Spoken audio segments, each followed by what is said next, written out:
Hello, dear friends. Welcome to this program, Our Moments with God, our moments with the Word of God, our moments with the love, mercy, and compassion of God, our moments also with the holy ones of God, the saints of God. And of course, if you are listeners and viewers of this, Our Moments with God, you come to know about many saints of the Catholic Church about whom you might have never heard in the past, or maybe you have heard, but it was just in the passing. And in this program, you get some information about them, but particularly very inspiring examples of their life, which can inspire us. That's the reason I always take time to do a little research before my program about these saints and see how that can make connection with the gospel as well as with nature where I am sitting, or the varieties of places that I choose to make the program. And before I proceed further, I invite you to also please share the videos with others and ask your friends and families to subscribe, to press the like button, and also write your comments. I know you may not like this, my repeated reminding you, but this is what YouTube tell us to do. Please tell your audiences to subscribe. They tell us to do it every time. Thank you very much. So today we have again the feast of two martyrs, St. Pontian, or in Latin they call it St. Pontianus, Pope and martyr, and St. Hippolytus, priest and martyr. This is an interesting story. These two, both the saints who died in the same place, they were great rivals, fighting against each other not for power, but for the search of truth. Both were not fighting, it was more of Hippolytus who was fighting. Hippolytus was a good thinker, philosopher, and his idea was, actually he declared himself anti-pope, not just against Pope Pontian, but in general he was against also the previous popes. Why?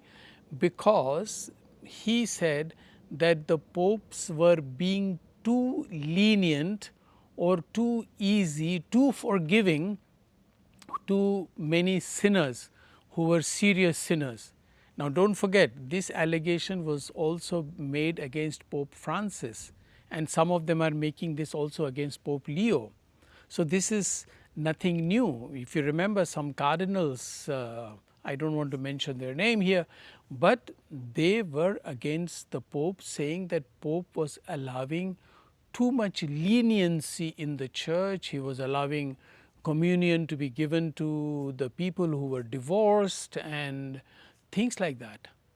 So they were opposing him. Now, similarly, Hippolytus, who later became a saint, was also opposing the teachings of the Pope, saying that they were too forgiving.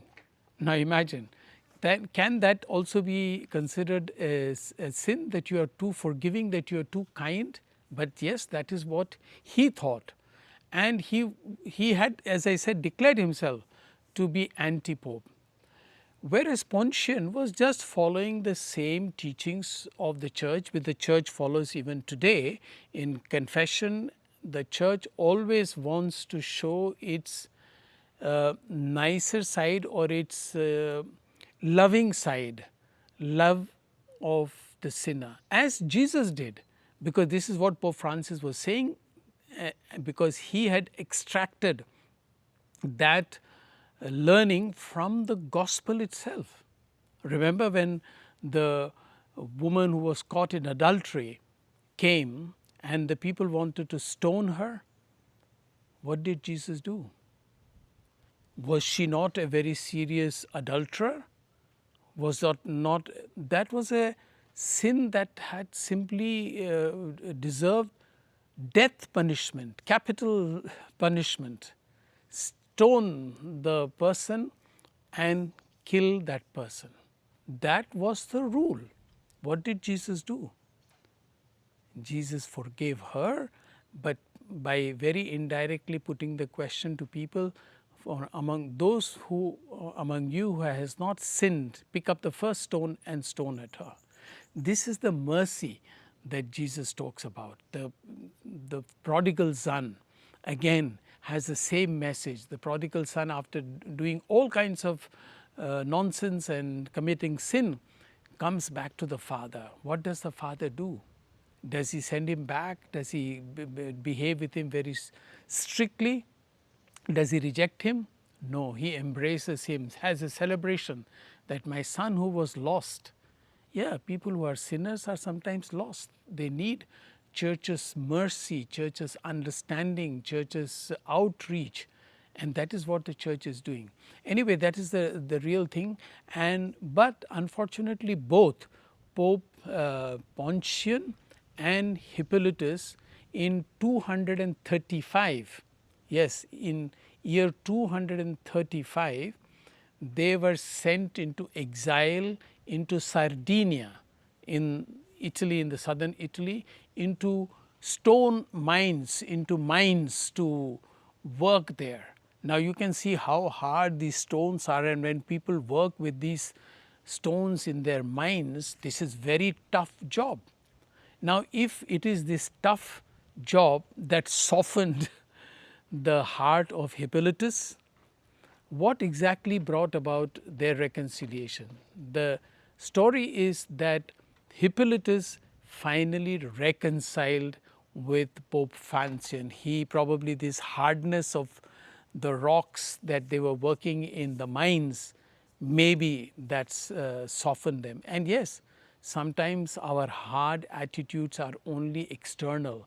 When God speaks to us, then our hearts become soft. And there is a lot one can say about all these things. But remember, in the gospel today, Peter asked Jesus, if somebody wrongs me, how many times must I forgive him? And then Jesus tells him about how many times one must forgive. Yes, Hippolytus finally either forgave Pope Pontian or all the popes, or the Pope forgave him. The end result was that they reconciled. And this is the central message of the gospel, to love your neighbor and love your enemies and pray for those who persecute you, who harass you. And this is what the gospel is telling us today, and the example of two saints. And if you like, you may please subscribe to this channel. Thank you.